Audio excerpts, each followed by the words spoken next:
الحمد للہ وکفیٰ وسلام علی عبادہ الذین اصطفیٰ اما بعد فاعوذ باللہ من الشیطان الرجیم بسم اللہ الرحمن الرحیم حامیم والکتاب المبین انا انزلناہ فی لیلۃ مبارکۃ انا کنا منذرین صدق اللہ مولانا العظیم وصدق رسولہ النبی الکریم الامین ونحن علی ذلک لمن الشاہدین والشاکرین والحمد للہ رب العالمین۔ معزز ناظرین کرام، السلام علیکم ورحمۃ اللہ وبرکاتہ۔ الحمدللہ رمضان المبارک کا 23واں روزہ ہے، اور ہمارے پروگرام پیام قرآن کے حوالے سے آج ہم 25ویں اور 26ویں پارے کی صورتوں کا خلاصہ ذکر کریں گے۔ آج کی ہماری پہلی صورت سورۃ الدخان ہے۔ سورۃ الدخان، اس کا نام دخان رکھا گیا، اس کا لغوی معنی ہوتا ہے دھواں۔ چونکہ اس کے اندر لفظ دخان آیا ہے اور دھوئیں کا تذکرہ ہوا ہے، اس وجہ سے اس کا نام دخان رکھا گیا۔ یہ سورت مکی ہے اور اللہ رب العزت نے اس کو حروف مقطعات میں سے حامیم سے شروع کیا ہے۔ تو جتنی بھی صورتیں حامیم سے شروع ہوتی ہیں انہیں حوامیم کہا جاتا ہے، تو یہ صورت انہی میں سے ہے۔ ابتدا میں اللہ رب العزت نے قرآن پاک کی قسم کھائی اور کہا کہ اس روشن کتاب کی قسم، انا انزلناہ فی لیلۃ مبارکہ، ہم نے اس کو مبارک رات میں نازل کیا، انا کنا منذرین، تاکہ ہم اس سے لوگوں کو ڈرائیں۔ کتاب کی فضیلت بیان کی اور کتاب کا مقصد بیان کیا۔ فضیلت یہ کہ یہ روشن کتاب ہے، ہدایت والی کتاب ہے، رہنمائی کرنے والی کتاب ہے، اور اس کا مقصد یہ ہے تاکہ ڈرا کر اللہ کی ذات کا تعارف کروا کے لوگوں کو سیدھے راستے پر لایا جائے۔ اور پھر لیلۃ مبارکہ، اس کی وضاحت کی گئی کہ مبارک رات میں کون سی رات مراد ہے۔ تو مفسرین کرام لکھتے ہیں کہ یہاں پر شعبان کی 15ویں رات مراد ہے، کیونکہ آگے جو آیت ہے فیہا یفرق کل امر حکیم، کہ اس رات میں تمام حکمت کے کام ان کا فیصلہ کیا جاتا ہے، ان کے بارے میں طے کیا جاتا ہے کہ کون سے کام کس وقت کس درجے میں کس طرح ہوں گے۔ اور حدیث مبارکہ کی روح سے وہ رات 15 شعبان کی رات، جس کو شب برات کہا جاتا ہے۔ مزید اس صورت کے اندر اللہ رب العزت نے پہلی جو بات بتائی کہ سلطنت اور حکومت کے دھوکے سے بچنا ہے، کہ جس شخص کو اللہ پاک کوئی حکومت عطا فرمائے، اقتدار عطا فرمائے، تو اس کے دھوکے میں پڑھ کے آخرت کو نہ بھول جائے، بلکہ اس کی جو ذمہ داریاں ہیں تو شریعت کے مطابق ان ذمہ داریوں کو پورا کرے۔ اور اس کے بعد آگے اگلی آیت کے اندر اللہ رب العزت نے اس صورت میں قریب میں پیش آنے والے دخان کا واقعہ ذکر فرمایا۔ اب اس میں مفسرین کی مختلف روایات ہیں کہ کیا یہ واقعہ پیش آ چکا ہے یا یہ بعد میں پیش آئے گا۔ اور اس کے بعد اللہ رب العزت نے آگے اپنی قدرت کا بیان فرمایا آیت نمبر 7 اور 8 سے کہ رب السماوات والارض وما بینہما ان کنتم موقنین، کہ اللہ رب العزت کی ذات زمینوں اور آسمان اور اس کے مابین جو کچھ بھی ہے ان سب کا رب ہے، ان سب کا مالک ہے، وہی زندہ کرتا ہے، وہی مارتا ہے، وہی تمہارا بھی رب ہے، وہی تمہارے آباء و اجداد کا بھی رب ہے، لیکن یہ لوگ شک میں پڑے ہوئے ہیں۔ تو پھر آگے اس دخان کا ذکر کیا، تو اس دن کا انتظار کرو کہ جس وقت آسمان سے صریح دھواں نکلے گا۔ تو دخان عربی کے اندر بہت بڑے شر کو بھی کہا جاتا ہے، اس سے مراد عذاب ہے، کہ جو لوگ اس دین کے ساتھ ہنسی ٹھٹا کرتے ہیں، شک کرتے ہیں، اس کا مذاق اڑاتے ہیں، تو وہ پھر ان کو چاہیے کہ وہ انتظار کریں کہ ان کے اوپر اللہ کی طرف سے عذاب نازل ہو، اور پھر وہ لوگوں کو ڈھانپ لے، تو یہ بہت دردناک عذاب ہوگا۔ پھر مومنین کو سکھایا گیا کہ آپ نے کس طریقے سے دعا کرنی ہے کہ ربنا اکشف عنا العذاب انا مؤمنون، کہ ہم تو ایمان والے ہیں، ہم سے اس عذاب کو دور کر دیجیے۔ اور پھر آگے اللہ رب العزت نے دعوت کے کام میں جو مشرکوں کی سازشیں ہیں ان کو ذکر کیا کہ مشرکین کیا کہتے تھے، ثم تولوا عنہ وقالوا معلم مجنون، کہ جب ان کو اللہ کا ذکر بتایا جائے، قرآن کی طرف دعوت دی جائے تو وہ اس سے منہ پھیرتے ہیں اور کہتے ہیں کہ یہ تو مجنون آدمی کی باتیں ہیں، ان باتوں پر یقین نہیں کیا جانا چاہیے۔ انا کاشف العذاب قلیلا انکم عائدون، اللہ فرماتے ہیں کہ ہم کچھ عرصے کے لیے اگر ان سے عذاب ہٹا دیں تو یہ پھر دوبارہ اپنی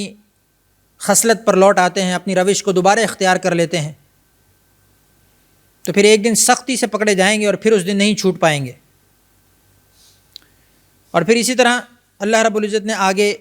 قوم فرعون کا واقعہ ذکر کیا آیت نمبر 17 سے، کہ کس طرح اللہ رب العزت نے ان پر اپنی نعمتوں کا نزول فرمایا، لیکن کچھ لوگ جو ایمان نہیں لائے اور فرعون کی ہی پوجا کرتے رہے، تو اس کے بارے میں اللہ رب العزت نے پھر آگے بتایا کہ فرعون تو وہ ہے کہ انہ کان عالیا من المسرفین، کہ جو سرکشی میں سب سے بلند مقام پر فائز تھا، سب سے آگے نکلا ہوا تھا۔ ہم نے ان کو ایسی نشانیاں بھی دی تھیں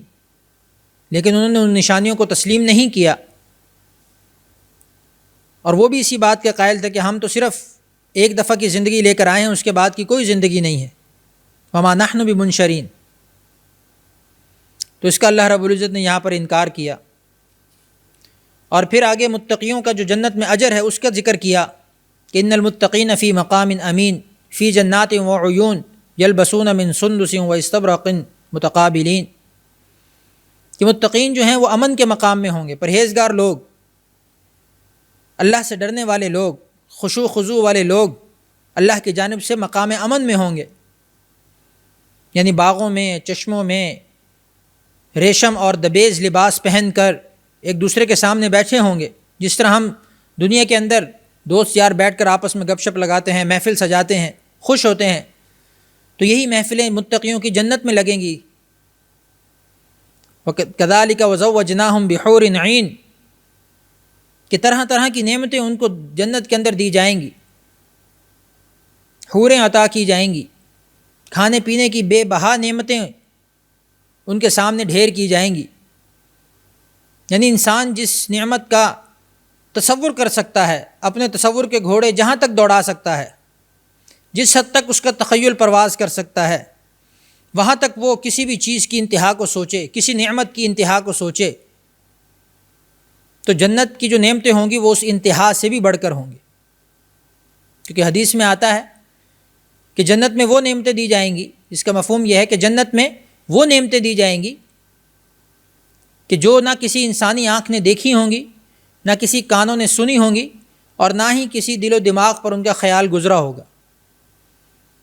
تو ہمارا جو خیال ہے، جو ہمارا دماغ ہے، یا ہمارا جو سوچنے کی جو صلاحیتیں ہیں وہ محدود ہیں،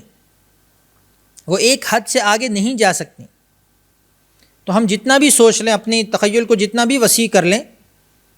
پھر بھی اللہ کی نعمتیں اس سے بڑھ کر ہوں گی۔ یدعون فیہا بکل فاکہۃ آمنین، اسی طرح اللہ رب العزت نے جنت کے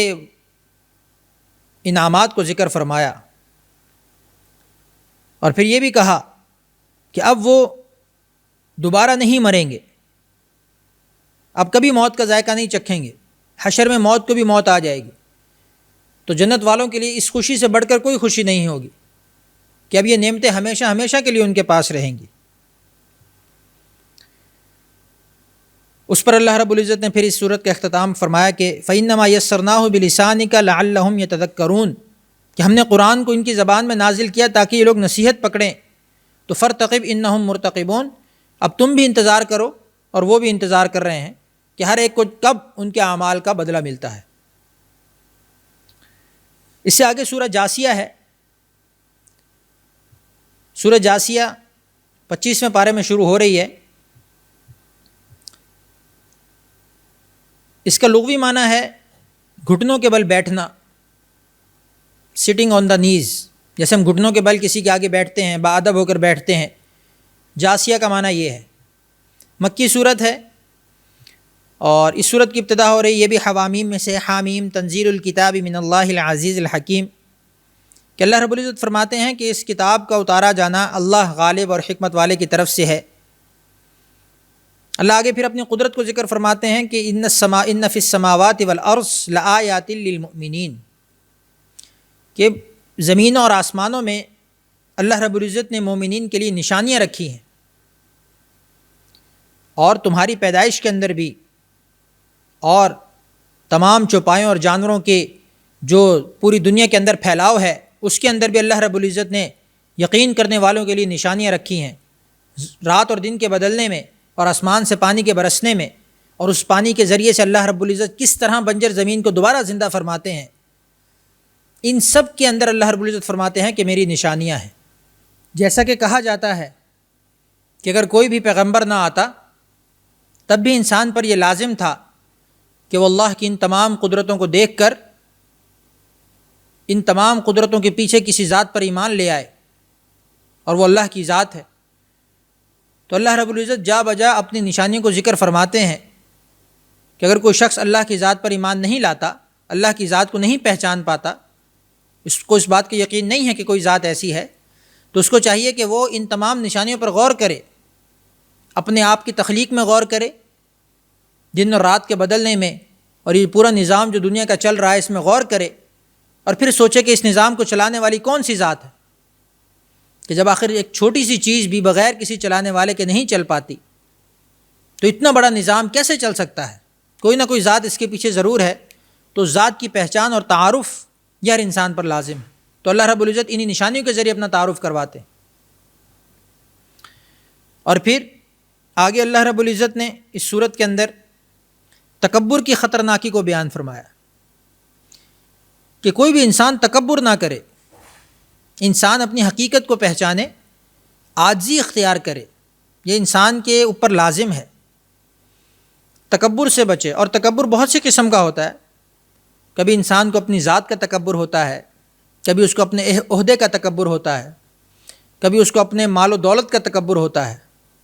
کبھی اس کو اپنے جاہ و حشمت کا تکبر ہوتا ہے، کبھی اس کو اپنے اقتدار کا تکبر ہوتا ہے۔ تو اللہ رب العزت سے ہر قسم کے تکبر سے پناہ مانگنی چاہیے۔ اللہ کے نبی کی حدیث کا مفہوم ہے کہ وہ شخص جنت میں ہرگز داخل نہیں ہوگا جس کے دل میں رائی کے برابر بھی تکبر ہو۔ تو اس لیے اس صورت کے اندر بھی اللہ رب العزت نے یہی فرمایا کہ جو تکبر کرتا ہے فبشرہ بعذاب علیم، تو ان کو عذاب علیم کی خوشخبری دے دو۔ یہاں پہ خوشخبری دینا طنزاً کہا جا رہا ہے، کیونکہ خوشخبری تو اچھی چیز کی ہوتی ہے، لیکن جب کسی کو طنز کے طور پر کہا جائے تو پھر اللہ رب العزت بھی اسی طریقے کو اختیار فرماتے ہوئے طنز کے طور پہ کہہ رہے ہیں، جس سے جو ہے وہ بات میں سختی زیادہ بڑھ جاتی ہے، کہ ان کو عذاب علیم کی خوشخبری دے دو کہ ان کو عذاب دیا جائے گا جو تکبر کرتے ہیں۔ اس کے بعد اللہ رب العزت نے آگے فرمایا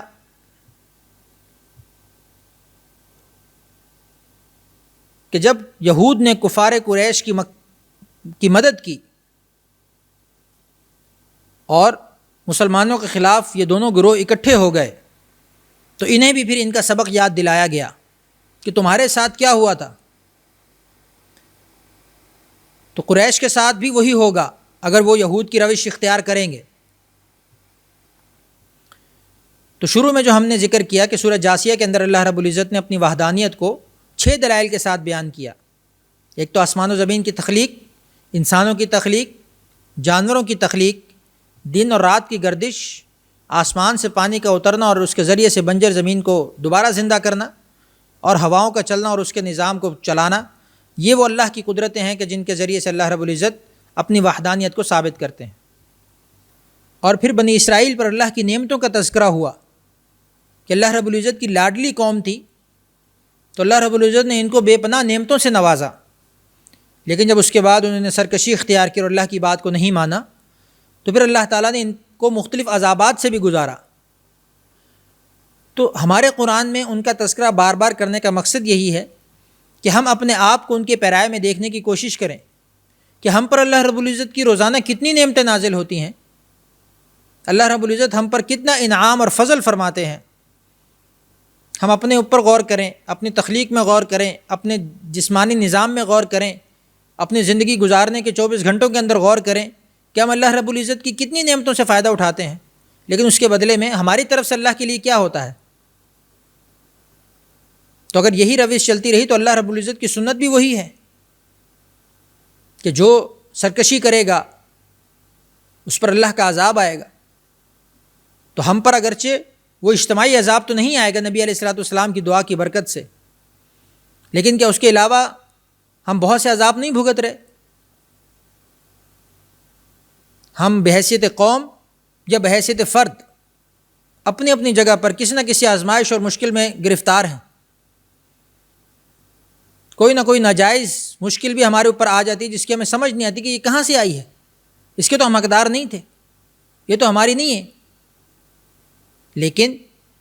وہ کسی نہ کسی ہمارے اس عمل کی وجہ سے آ رہی ہوتی ہے کہ جو عمل اللہ سے دور لے جانے والا ہے۔ تو اللہ پاک اپنے قریب کرنے کے لیے اس طرح کی عذابات اور اس طرح کی آزمائشوں میں ہمیں مبتلا فرماتے ہیں۔ تو ہمیں اس چیز کو دیکھنا چاہیے، غور کرنا چاہیے کہ ہم ان آزمائشوں کو اس طریقے پر لیں کہ ہم اللہ کے قریب ہو جائیں، وہ چیز ہمیں اللہ کے قریب لے جائے، ان کا مقصد ہی یہی ہے۔ اور پھر آگے چل کے اللہ رب العزت نے وہی جو مشرکوں اور کافروں کا جو انکار تھا کہ اس دنیا کے بعد کوئی زندگی نہیں ہے، کوئی مر کے دوبارہ نہیں جاگنا، تو اللہ رب العزت نے اس کا انکار کیا اور ان کو بتایا کہ اس کے بعد بھی ایک زندگی ہے۔ آپ کہہ دیجئے کہ اللہ ہی تمہیں زندہ کرتا ہے، پھر تمہیں مارے گا اور پھر تمہیں اکٹھا کرے گا قیامت کے دن، جس میں کوئی شک نہیں ہے، ولیکن اکثر الناس لا یعلمون، اکثر لوگ نہیں جانتے۔ لیکن ان کو بتانے کے لیے یہ سارا نظام ان کو سمجھایا گیا کہ یہ سارا نظام اللہ رب العزت ابھی بھی چلا رہے ہیں اور اس کے بعد بھی چلے گا۔ اور اس کے بعد اس صورت کے آخر میں اللہ رب العزت نے دوبارہ دنیا کی زندگی کی بے ثباتی کو بیان فرمایا کہ اللہ رب العزت نے ان لوگوں کا ذکر کیا کہ جو خدا کی آیتوں کو مخول بنا کر رکھتے ہیں، ان سے ہنسی مذاق کرتے ہیں، اور یہ کس وجہ سے ہوتا ہے؟ وہ اس وجہ سے کہ ان کو دنیا کی زندگی نے دھوکے میں ڈال رکھا ہے کہ دنیا کی زندگی کے اندر جتنی نعمتیں ان کو میسر ہیں، جتنی چیزیں ان کو حاصل ہیں، تو یہ سمجھتے ہیں کہ شاید یہی ساری چیز ہے، یہی ساری دنیا ہے، اس کے بعد کوئی زندگی نہیں ہے۔ تو اس دھوکے کی وجہ سے وہ اپنے آخری جو سفر ہے اور آخری جو اس کے بعد زندگی نئی شروع ہونے والی ہے، اخروی زندگی کو بالکل بھلا بیٹھے ہیں۔ تو اللہ تعالیٰ فرماتے ہیں کہ ہم اس دن جب ان کو ان کے اعمال کا بدلہ دیں گے تو پھر ان کو نکالا نہیں جائے گا، پھر یہ ہمیشہ ہمیشہ کے لیے اسی عذاب میں رہیں گے۔ اور پھر آخر میں اپنی کبریائی پر اللہ رب العزت نے سورت کا اختتام فرمایا کہ وَلَهُ الْكِبْرِيَاءُ فِي السَّمَاوَاتِ وَالْأَرْضِ، کہ ساری کی ساری بڑائیاں اسی اللہ کے لیے ہیں جو بھی زمین و آسمان میں ہے، اور وہی غالب حکمت والا ہے۔ اس کے آگے اللہ رب العزت نے اگلی سورت شروع فرمائی، سورہ احقاف، یہ بھی حوامیم میں سے ہے، حامیم سے شروع ہو رہی ہے۔ احقاف کا لغوی معنی ہوتا ہے، احقاف یہ مکی سورت ہے، اور اس کا لغوی معنی ہوتا ہے پہاڑ یا مٹی کے جو پہاڑ ہوتے ہیں، بڑے بڑے تودے، ان کو احقاف کہا جاتا ہے۔ تو اس سورت کے اندر اللہ رب العزت نے شروع کے اندر یہ بیان فرمایا کہ جب آپ قرآن پاک کو لوگوں کے سامنے پیش کریں گے تو بہت سے لوگ ایسے ہوں گے جو اس قرآن سے اعراض کریں گے، کچھ لوگ اس کو قبول کریں گے، لیکن کچھ لوگ ایسے ہوں گے جو اس سے پس و پیش سے کام لیں گے، اعراض کریں گے، اس سے منہ موڑیں گے۔ تو آپ نے ان کو کیا کہنا ہے؟ قل ارائیتم ما تدعون من دون اللہ، کہ کیا تم نہیں دیکھتے کہ جن چیزوں کو بھی تم خدا کے علاوہ پکارتے ہو، ارونی ماذا خلقوا من الارض، تو مجھے بھی تو دکھاؤ کہ انہوں نے دنیا کے اندر کون سی ایسی چیز پیدا کی ہے۔ اگر یہ اللہ کے ساتھ تم ان کو شریک ٹھہراتے ہو تو ان کا کوئی ایک کارنامہ تو بتاؤ۔ تو ظاہر ہے کہ کوئی کارنامہ نہیں ہے، وہ تو اپنی ذات کے بھی مالک نہیں ہیں، اپنی ذات پر بیٹھی ہوئی ایک مکھی تک نہیں اڑا سکتے۔ تو اس بنیاد پر ان کے شرک کی نفی کی گئی۔ اور پھر آگے اللہ رب العزت نے یہ بتایا کہ جب نبی قرآن سناتے ہیں تو جن بھی اس کو قبول کرتے ہیں، جن بھی اس کو سنتے ہیں، اللہ کی تمام مخلوقات اس میں جن بھی شامل ہیں، تو جن بھی قرآن پاک کو سنتے ہیں۔ اور دوسری طرف یہ بتایا جا رہا ہے کہ باپ جب اسلام کی دعوت دیتا ہے تو بیٹا اس کو قبول نہیں کرتا، یہ بھی اس صورت کے اندر ذکر ہے۔ اور یہ بھی کہا گیا کہ اللہ رب العزت کی طرف سے جس کو توفیق ملتی ہے، جس کو اللہ رب العزت چن لیتے ہیں، جس پر اللہ رب العزت اپنی نظر کرم فرماتے ہیں، وہی اللہ کے احکامات کو قبول کرنے کی صلاحیت رکھتے ہیں۔ تو گویا کہ یہ توفیق اور یہ چوائس بھی اللہ کی طرف سے ہی ہے۔ ہم میں سے کوئی بھی شخص کسی کے لیے دعا تو کر سکتا ہے، لیکن اس کو اٹھا کر ہدایت کے راستے پر نہیں لا سکتا۔ اس کو تبلیغ کی جا سکتی ہے، اس کو بات سمجھائی جا سکتی ہے، اس کے لیے دعا کی جا سکتی ہے، لیکن اس کو 100% اٹھا کر ہدایت کے راستے پر نہیں چلایا جا سکتا۔ یہ صرف اللہ کی توفیق سے ممکن ہے۔ اور توفیق کس کو ملتی ہے؟ کہ جو اپنے آپ کو اس کے لیے پیش بھی کرے۔ قرآن میں اللہ فرماتے ہیں انلزمکموہا وانتم لہا کارہون، کہ کیا ہم دین اسلام کو تمہارے لیے ایسے ہی چمٹا دیں گے، اس کو تمہارے ساتھ ایسے ہی جوڑ دیں گے اور تم اس کو ناپسند کرنے والے ہوگے؟ ایسا نہیں ہوتا۔ علم الہی ہو یا دین اسلام ہو یا اس سے ریلیٹڈ جتنی بھی چیزیں ہوں، ان سب کے لیے طلب ضروری ہے، تڑپ ضروری ہے۔ جو طلب صادق لے کر آئے گا، سچی تڑپ کے ساتھ آئے گا، دین کے علم کو حاصل کرنا چاہے گا، اس کو اللہ رب العزت توفیق دیں گے کہ وہ دین کا علم حاصل کر سکے۔ بے غرضوں کو، جس کو طلب نہ ہو، بے طلبوں کو کچھ نہیں ملتا، طلب والوں کو ملتا ہے۔ پھر آگے یہاں پر جب احقاف کا نام آیا ہے سورت کے اندر، تو وہ اس لیے کہ اس جگہ کا نام ہے احقاف جہاں پر قوم عاد رہتی تھی، تو اللہ نے نافرمانی کی وجہ سے ان کو ہلاک کیا، تو اس بنا پر اس سورت کا نام سورہ احقاف رکھا گیا۔ اس طرح قوم ہود کا قصہ بھی بیان ہوا، جو پہلے بھی کئی دفعہ بیان ہو چکا ہے۔ اور پھر اللہ رب العزت نے آگے استقامت پر رہنے والوں کی جزا کا ذکر فرمایا کہ اللہ رب العزت کو استقامت پسند ہے، کہ تھوڑا عمل کیا جائے لیکن مستقل مزاجی سے کیا جائے۔ ان الذین قالوا ربنا اللہ ثم استقاموا، تو جو مستقیم رہتے ہیں اللہ کی ذات پر، اللہ کے دین پر مکمل ایمان رکھنے کے بعد اس کے احکامات پر عمل کرتے ہیں اور عمل پر پھر استقامت اختیار کرتے ہیں، تو اس کی انعام کے طور پر ان کو کیا ملتا ہے؟ فلا خوف علیہم ولا هم یحزنون، کہ اب ان کو نہ تو کسی قسم کا خوف ہوگا اور نہ ہی وہ غمگین ہوں گے۔ اولئک اصحاب الجنہ، یہی جنت والے لوگ ہیں، خالدین فیہا، جو اس میں ہمیشہ ہمیشہ رہیں گے۔ اور آگے ووصینا الانسان بوالدیہ احسانا، اللہ رب العزت نے والدین کے ساتھ احسان کرنے کا حکم دیا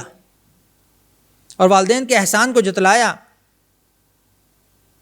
کہ وہ ماں ہوتی ہے کہ جو آپ کو اپنے پیٹ کے اندر اتنی تکلیف کے ساتھ پالتی ہے اور پھر پیدا کرتی ہے، اور پھر آپ کو 2.5 برس تک دودھ پلاتی ہے، اور پھر آپ خوب جوان ہو جاتے ہیں، 40 برس کو پہنچ جاتے ہیں، تو پھر کیا ہوتا ہے؟ انسان کہتا ہے کہ اے میرے رب مجھے توفیق دے کہ جو نعمتیں میرے والدین نے مجھ پر کیے ہیں میں ان کے شکر گزار بنوں اور نیک عمل کروں۔ تو یہ اصل چیز ہے سیکھنے والی، کہ انسان کو شکر گزار بننا چاہیے، اپنے والدین کا فرما بردار ہونا چاہیے۔ والدین کی نافرمانی کبیرہ گناہوں میں سے ہے۔ حدیث میں آتا ہے کہ شرک کے بعد سب سے بڑی نافرمانی، شرک کے بعد سب سے بڑا گناہ والدین کی نافرمانی کرنا ہے۔ تو اس لیے والدین کی نافرمانی سے بچنا، کیونکہ یہ ایسی چیز ہے کہ اس کا بدل اللہ پاک آخرت میں تو دیں گے ہی دیں گے، دنیا میں بھی دکھا دیں گے۔ اگر جو شخص اللہ کی اس وصیت کو جو اللہ نے اس صورت میں فرمائی اس کو نہیں سنتا اور اپنے والدین کی نافرمانی کرتا رہتا ہے، اللہ رب العزت اس کا وبال دنیا میں ہی اس پر جاری فرما دیتے ہیں کہ اس کی اولاد اس کو اسی طریقے سے ڈیل کرتی ہے. تو اس لیے ہمیں بہت احتیاط کے ساتھ اور والدین کی فرما برداری کے ساتھ اپنی زندگی کو گزارنا ہے. اور یہاں پر کہا گیا والذی قال لوالدہ اف، کہ اف بھی مت کہو، کہ جس نے اپنے ماں باپ سے اف کہا کہ تم مجھے یہ بتاتے ہو کہ میں زمین سے دوبارہ نکالا جاؤں گا، تو یہ اف کہنا بھی منع ہے. یعنی اف یہ آخری درجہ ہے کسی بھی قسم کی ناپسندیدگی کو بیان کرنے کے لیے. اف آخری درجہ ہے، تو آخری درجے سے منع کیا گیا کہ یہاں تک بھی مت کرو، ان کی کسی بات پر،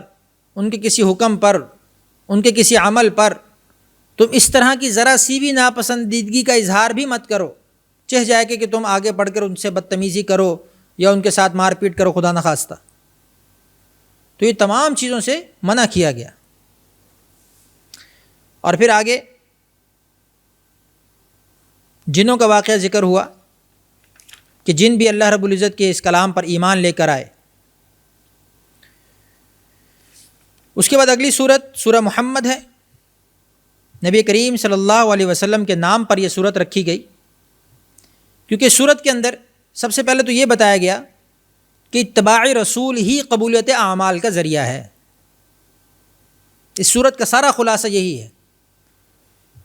کہ نبی کریم صلی اللہ علیہ وسلم کی اتباع میں اللہ کی رضا چھپی ہوئی ہے. تمام ہمارے احکامات تبھی قبول ہوں گے کہ جب وہ رسول اللہ صلی اللہ علیہ وسلم کی سنت کی اتباع میں ہوں گے. اور 12 جگہ پر اس سورت کے اندر اللہ رب العزت نے اعمال کے ضائع ہونے کا ذکر فرمایا کہ 12 مقامات ایسے ہیں کہ جن میں انسان کے کیے کرائے اعمال ضائع ہو جاتے ہیں. قیامت کے دن انسان بہت ساری عبادات لے کر آئے گا لیکن وہ ضائع ہو چکی ہوں گی. اس سے ہمیں یہ سمجھ میں آتا ہے کہ اعمال کی قبولیت کی شرط اطاعت رسول ہے. قل ان کنتم تحبون اللہ فاتبعونی یحببکم اللہ، کہ اے پیغمبر آپ ان سے کہہ دیجئے کہ اگر تم اللہ سے محبت رکھتے ہو تو میری اتباع کرو، رسول کی اتباع کرو. رسول کی اتباع کرو گے تب تمہیں اللہ کی محبت نصیب ہوگی. تو اس پوری صورت کا خلاصہ یہی ہے. اور اس صورت کے اندر اللہ رب العزت نے جو یہ فرمایا کہ جو لوگ ایمان لائے وہ یہ کہتے ہیں کہ کوئی صورت کیوں نازل نہیں کی گئی، اور پھر جب کوئی صاف مطلب والی صورت نازل کی جاتی ہے اور اس میں قتال کا ذکر کیا جاتا ہے تو پھر آپ دیکھتے ہیں کہ جن لوگوں کے دلوں میں بیماری ہے وہ آپ کی طرف ایسے دیکھتے ہیں کہ جیسے اس پر موت کی بے ہوشی طاری ہو گئی ہو. یعنی اللہ رب العزت اپنی آیات سے، اپنی نشانیوں سے انسانوں کو پرکھتے ہیں، جانچتے ہیں. اور چونکہ جہاد نفس انسانی پر بہت شاق گزرتا ہے، مشکل ہوتا ہے، لیکن اطاعت کا تقاضا یہی ہے کہ جب جس وقت جو حکم آ جائے اس کو سر بجشم قبول کیا جائے، سر آنکھوں پر اس کو تسلیم کیا جائے. اپنے تقاضوں کو، اپنی ضروریات کو اس وقت پیچھے رکھنا اور اللہ کے حکم کو آگے رکھنا، مقدم رکھنا، یہ ایمان کا تقاضا ہے. اور آخر میں ان لوگوں کے عقاب کا تذکرہ ہے کہ جو رسول کی نافرمانی کرتے ہیں. ہاں انتم ہؤلاء تدعون لتنفقوا فی سبیل اللہ فمنکم من یبخل. تو اللہ رب العزت نے ان کی نافرمانی کو ذکر کیا کہ جو اس طرح کرے گا اس کے اعمال ضائع ہو جائیں گے. کہ تم میں سے کچھ ایسے شخص بھی ہیں کہ جب تم خدا کی راہ میں خرچ کرنے کے لیے بلائے جاتے ہو تو تم میں سے بعض لوگ بخل کرتے ہیں، اور جو بخل کرتا ہے وہ تو اپنے آپ سے بخل کرتا ہے. اللہ تعالیٰ تو غنی ہے، اللہ تعالیٰ تو بے نیاز ہے. انتم الفقراء، تم فقیر ہو، تم اس کے در کے محتاج ہو. تو یہاں پر اللہ رب العزت نے ان صفات کو بیان فرمایا کہ مومنین کی صفات یہ نہیں ہے جو بخل کرے اور اپنے مال کو روک کر رکھے. اللہ فرماتے ہیں کہ اللہ کو تمہارے مالوں کی ضرورت نہیں ہے، بلکہ اس جذبے کی ضرورت ہے کہ جو تم اللہ کی اطاعت میں دکھانا چاہو. تو اس لیے اللہ رب العزت نے یہ خلاصے کے طور پر اس صورت کے اندر یہی ذکر ہوا کہ نبی کی اطاعت ہی ہر اعمال کی قبولیت کی بنیاد ہے. تمام اعمال اسی وقت قبول ہوں گے جب وہ نبی کی اطاعت، نبی کے طریقے پر ہوں گے. اگلی صورت سورہ فتح ہے. انا فتحنا لک فتحا مبینا، کہ صلح حدیبیہ کے موقع پر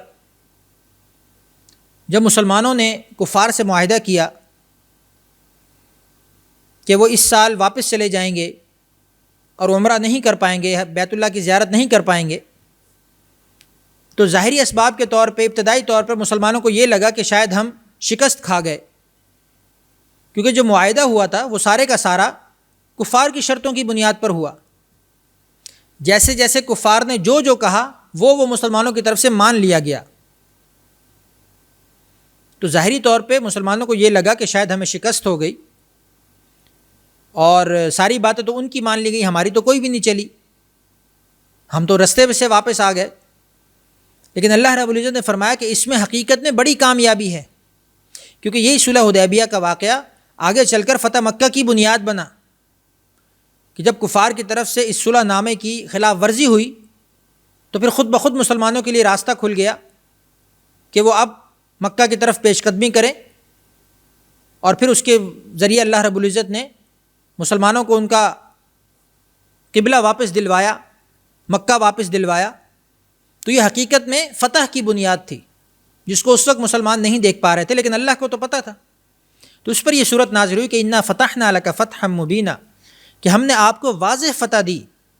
تاکہ اس کے ذریعے سے اللہ پاک آپ کے اگلے پچھلے گناہوں کو معاف کرے اور اپنی نعمت کو آپ پر مکمل کرے اور آپ کو سیدھا راستہ دکھائے. تو یہ حقیقت میں ہمارے سمجھنے کے لیے یہ چیز ہے کہ کبھی کبھی ہمیں اپنے سامنے کی چیز صحیح سمجھ میں نہیں آ رہی ہوتی.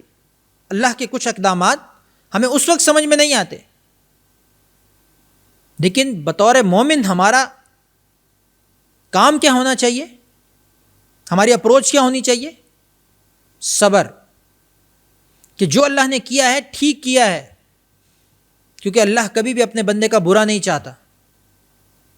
ہم کبھی کبھی ایسی آزمائشوں میں آ جاتے ہیں، ایسی مشکلات میں گھر جاتے ہیں کہ جس میں ہمیں لگتا ہے کہ خدا نہ خواستہ کیا ہم ہی ملے تھے اللہ کو. اس طرح کی اپروچ پیدا ہونے لگتی ہے. یہ بہت خطرناک چیز ہے. بلکہ یہ کہا جائے کہ اس وقت یہی چیز میرے لیے بہتر ہے، اگرچہ مجھے سمجھ میں نہیں آ رہا. اور حقیقت میں ہوتا بھی ایسے ہی ہے. اکثر ایسے ہوتا ہے کہ ہمیں کچھ عرصے کے بعد اس بات کی یقین ہو جاتا ہے، کچھ حالات و واقعات اس بات کی طرف اشارہ کر رہے ہوتے ہیں کہ اس وقت جو ہوا تھا بالکل ٹھیک ہوا تھا. تو اس سے ہمیں اندازہ لگانا چاہیے کہ اللہ پاک نے جو ہمارے لیے لکھا ہے، جو تقدیر ہماری لکھی گئی ہے، وہ بہت ہی زبردست ہے. وقتی طور پہ مشکلات ہیں، سڑک پہ چلتے ہوئے سپیڈ بریکر آتے ہیں، کھڈے بھی آتے ہیں، لیکن آخر کار انسان منزل مقصود پر جب پہنچ جاتا ہے تو وہ ساری مشکلیں تکلیفیں بھول جاتا ہے. لیکن اس کا مقصد یہ نہیں ہوتا کہ آپ اس سپیڈ بریکر پر یا اس کھڈے پر اس پر رک کر اور اپنے آپ کو ماتم کرنے لگ جائیں کہ یہ کیا ہو گیا، میں آگے کیسے جاؤں، یہ کیا ہو گیا میرے ساتھ. ایسے نہیں ہوتا، بلکہ ان سے درگزر کر کے، ان سے اعراض کر کے آگے چلنا ہوتا ہے، منزل پر نظر رکھنی ہوتی ہے. تو یہاں پر اس صورت کے اندر ہمیں یہ سمجھایا گیا کہ اللہ کے ہر کام میں حکمت ہے. اللہ پر توکل کرنے کا نتیجہ ہمیشہ اچھا نکلے گا. تو اس لیے مومنین کو بھی صبر کا جو حکم دیا اس وقت، اور مومنین نے، صحابہ کرام نے صبر کیا، تو اس پر پھر ان کو فتح کی بشارت دی گئی. اور پھر فتح پانے والی قوم کی صفات اور فتح نہیں پانے والی قوم کی صفات، یعنی مفتوح اور فاتح، دونوں کی صفات ذکر کی گئیں کہ جو فتح کرتا ہے اس کا عمل کیا ہونا چاہیے، اور جو قوم مفتوح ہوتی ہے اس کا عمل کیا ہونا چاہیے، اس کا ذکر فرمایا. اور پھر اس کے بعد مومنین کا تذکرہ فرمایا کہ لیدخل المؤمنین والمؤمنات جنات تجری من تحتها الانہار، کہ مومنین کے لیے یہ انعامات ہوں گے، اور منافقین اور مشرکین کے لیے دردناک عذاب ہوگا. اعد لهم جہنم وساءت مصیرا. اور پھر نبی کی صفت بیان کی کہ انا ارسلناک شاہدا ومبشرا ونذیرا، کہ ہم نے آپ کو گواہ بنا کر بھیجا اور مبشر اور نذیر بنا کر بھیجا. اور پھر جو بیعت رضوان ہوئی تھی اس کا تذکرہ فرمایا کہ ید اللہ فوق ایدیہم، کہ اللہ کی مدد تمہارے ساتھ ہے۔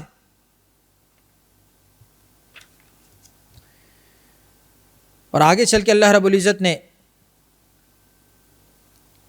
مومنین کے بارے میں اپنی رضامندی کا اظہار فرمایا کہ لقد رضی اللہ عن المؤمنین اذ یبایعونک تحت الشجرہ، اس بیعت رضوان کا تذکرہ ہوا کہ اللہ تعالیٰ ان مومنین سے راضی ہو گیا، کیونکہ صلح حدیبیہ میں ایک موقع ایسا آیا تھا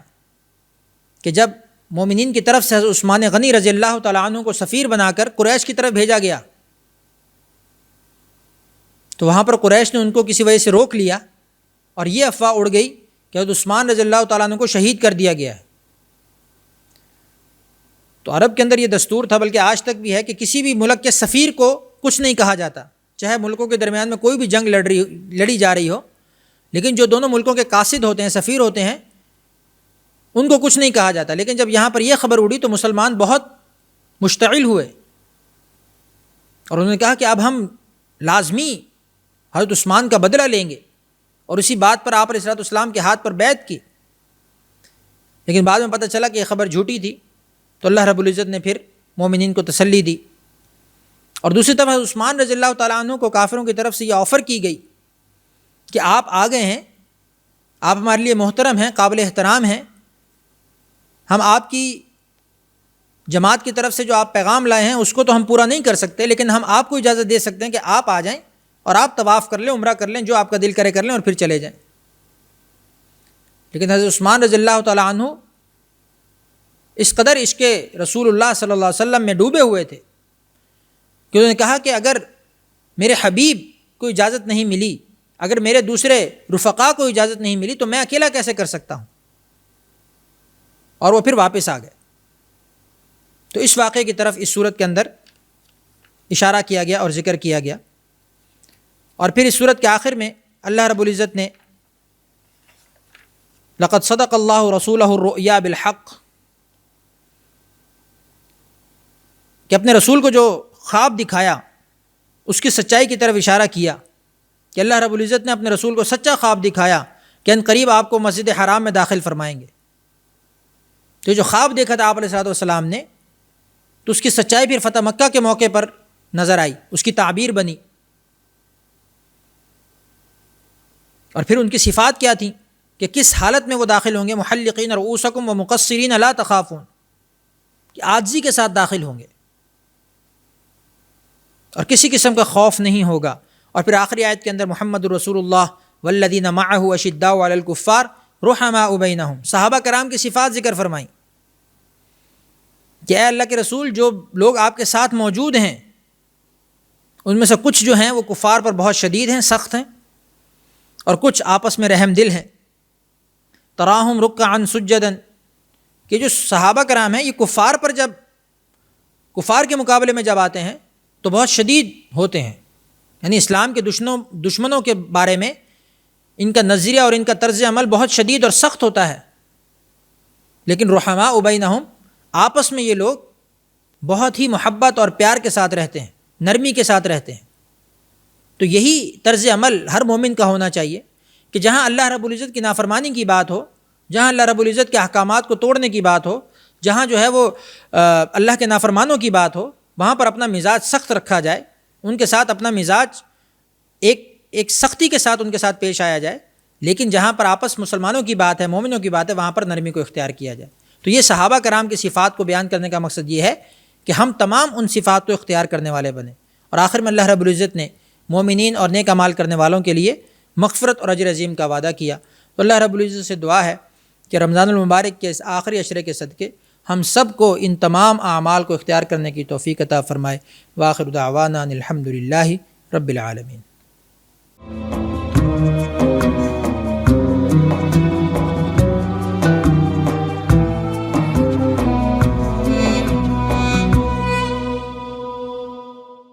ISP Munch